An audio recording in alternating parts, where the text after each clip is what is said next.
আমি একটা ব্রোকেন ফ্যামিলিতে বড় হয়েছি।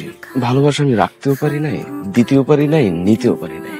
আমি সবসময় নিজেকে তোমার পাশে রাখতে চাই, তোমার পাশে থাকতে চাই। তুমি যদি আমার সাথে থাকো তাহলে আমি তোমার কথা মতো একদম ঠিকঠাক চলবো। তুমি যেভাবে বলবো সেভাবে হবে সব। কসম, তোমাকে শুধু আমার প্রয়োজন। I need Joy. Will you marry me?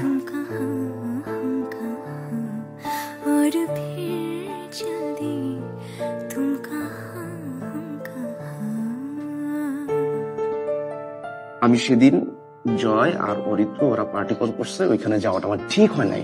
ওরা দুজনে মিলে কি একটা আকাম টাকাম আমাকে দিয়ে পড়াই দিছে, কি খাওয়াই দিয়েছিল জানি না। আমি তোকে নিই না, ইউ নো দ্যাট। তোমার সাথে দেখা হওয়ার পর থেকে I am in a floating relationship. তোমার সাথে দেখা হওয়ার পর থেকে আমি তোমাকে সময় দিছি না।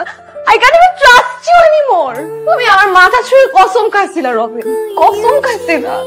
Loved you man. দুলাভাইয়ের সাথে আবার ঝামেলা করছো? দুলাভাই মানে? তোমাদের এতদিনের রিলেশনশিপ, তো বিয়ে তো তাকেই করবা না? বিয়ের পরে আমার এমনি দুলাভাই বলতে হবে। এখন থেকে প্র্যাকটিস করতেছি। বেশি পাকনা হয়েছিস তুই। তুই আমার রুমে ঢুকছিস কেন? তোকে না মানা করছি আমার পারমিশন ছাড়া রুমে ঢুকবি না। আর তুই আমার রুম থেকে বের হ। Congratulation, you are pregnant. আপনার হার্টবিটটা চলে এসেছে, চাইলে দেখতে পারেন।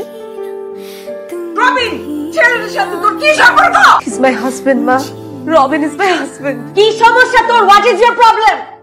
একদিন এসে বলিস তুই বিয়ে করে ফেলছিস, আরেকদিন দেখি তুই প্রেগনেন্ট। উঠে পড়ে লাগছিস ধ্বংস করতে আমাদেরকে। কেমনে করলি তুই এগুলা?